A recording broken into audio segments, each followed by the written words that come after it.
made about conduct of people in my office. Today's report shows that these allegations are substantiated. For the reasons detailed in this report, I'm accepting the decision of First Assistant Attorney General Tom Winters to discharge Anthony Gutierrez and Leo Jennings, and accepting Ed Simpson's decision to step down as the Chief of Policy and Administration. I hired them with great hopes. I believe they brought strengths and good qualities to the job. Unfortunately, they let me down, but I take full responsibility. As disappointed as I am in the conduct of others, I am even more disappointed in myself.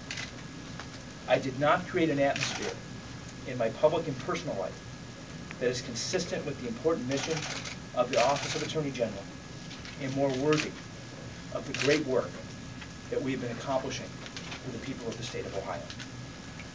I am heartbroken by my failure to recognize the problems being created and by my failure to stop them.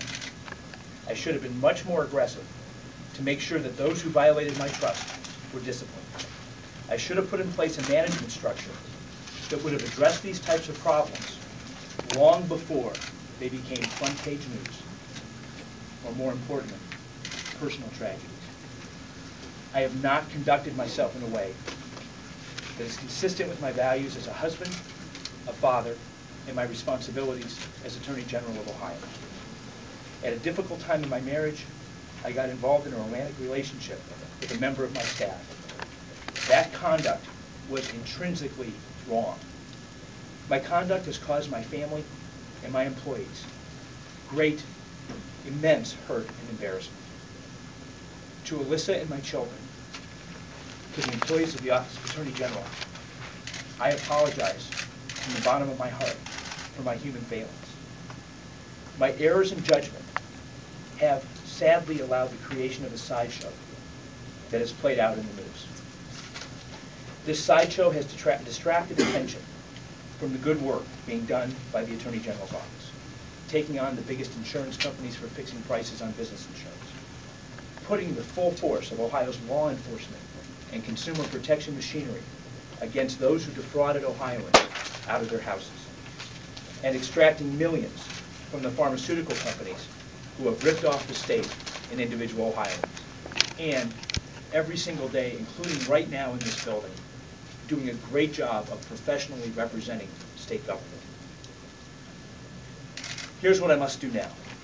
I must do everything I possibly can to repair the negative reflection that has been cast on the great lawyers, administrative staff, and law enforcers hired in the past 16 months, and those who were here when I took office.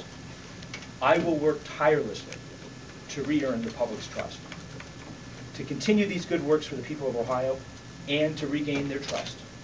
I will make the following changes. First, I've asked Jim Friedman, former Chief of Staff to Governor John Gilligan, to head up a small working group that will identify changes in management structure and in personnel, in addition to the changes that were announced previously this morning. I envision this as a second transition. I am honored and grateful that he will bring the wisdom and insight needed to create an administrative backbone that is worthy of the great legal work that is being done in this office. In addition to the personnel changes that I've already announced, I'm accepting the specific recommendations included in Senator Espy's report and in First Assistant Attorney General Tom Winters' statement. To ensure faith in the result of the investigation, we will continue to strictly follow our office's sexual harassment policy. In addition, should neither of the other parties, should neither the complainants or the individuals who have been disciplined request an external review of the findings of Senator Espy's report, I will ask for such a review. And I have instructed First Assistant Attorney General Tom Winters to identify an independent reviewer to make sure that that is done. That will be somebody whose outside credentials are impeccable. And again, because I've recused myself from the investigation, I'll let Tom Winters choose who that person will be. But if they don't ask for it, I will. We will cooperate fully. And again, I would like to ask for it now, but I can't ask for it. We're a law office here.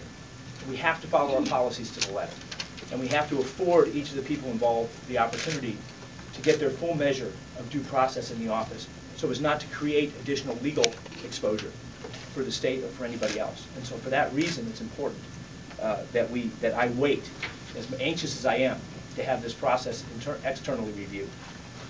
We will cooperate fully with the ongoing independent investigation being conducted by the EEOC, and we will reorganize our structure and hiring policies to recruit the best people for the job.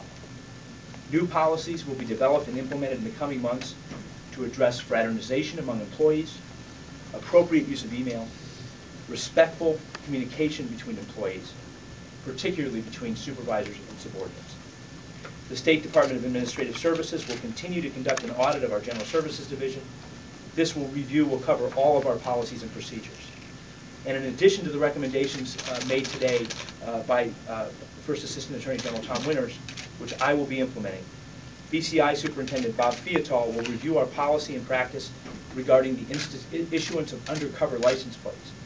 No such plates will be issued to state vehicles unless there's a specific and identifiable governmental purpose.